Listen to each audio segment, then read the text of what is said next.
What if the most powerful way to control someone is to tell them to do the opposite? Most people beg, they push, they argue, and they lose every time. But there's a method so subtle, so invisible, that the person you use it on will thank you for it. It's called reverse psychology. And by the end of this video, you'll know exactly how to use it without ever being detected. You didn't click this by accident. You already know that pushing people directly never works. They resist, they rebel, they do the opposite just to prove a point. Video is going to show you why that happens in the brain and how the smartest manipulators in history flipped that resistance into a weapon. But before I show you the technique, I need to tell you about a psychological trap buried inside reverse psychology that most people fall into. And if you don't know about it, the technique will backfire badly. I'll reveal that trap at the end. First, let's understand what's really happening inside the mind. Here's what nobody tells you. The human brain has a built-in rebellion system. Psychologists call it reactance. Someone feels their freedom is being threatened. When they feel pushed, their brain automatically does the opposite.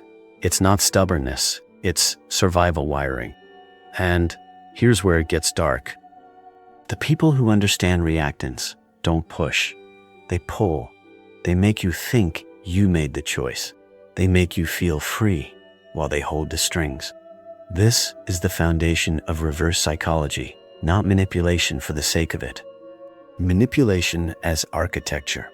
You don't build a cage, you build a path and let them walk into it themselves.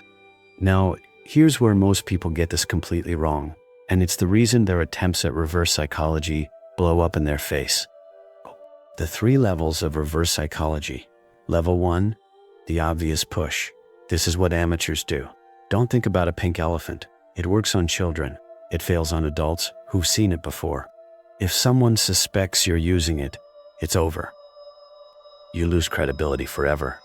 Level 2, the false choice. This is where it gets interesting. Instead of telling someone what to do, you give them 2 options. Both lead where you want. We could do it your way, or we could try this. Your call. They feel in control. They choose. You win either way.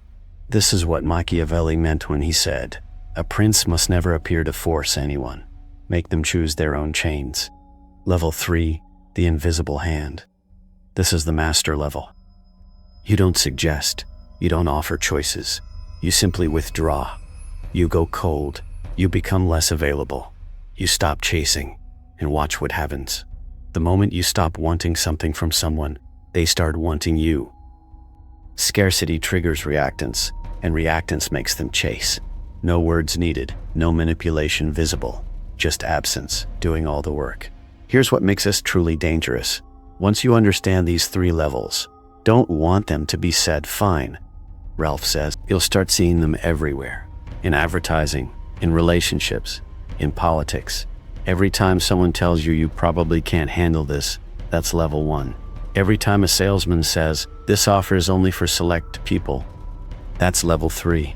You've been on the receiving end your entire life. You just didn't have a name for it. Now you do. And once you see it, you can't unsee it. Remember the trap I mentioned at the beginning? Here it is. 16%. The biggest mistake people make with reverse psychology is using it on the wrong person. Highly self-aware people, psychologists, strategists, people who've studied this exact content, they'll see it instantly. And they won't just resist, they'll flip it back on you. The rule is this: reverse psychology only works on people who don't know it exists. So the moment you teach it to someone, you lose your power over them. Which makes you wonder, why am I telling you this? Think about that. You now understand reactance. You understand the 3 levels. You know the trap. But there's one more layer most people never reach. There's a concept called the double bind. A psychological technique so advanced that even knowing about it doesn't protect you from it. That's the next video, and I promise you, after watching it, you'll never see human behavior the same way again.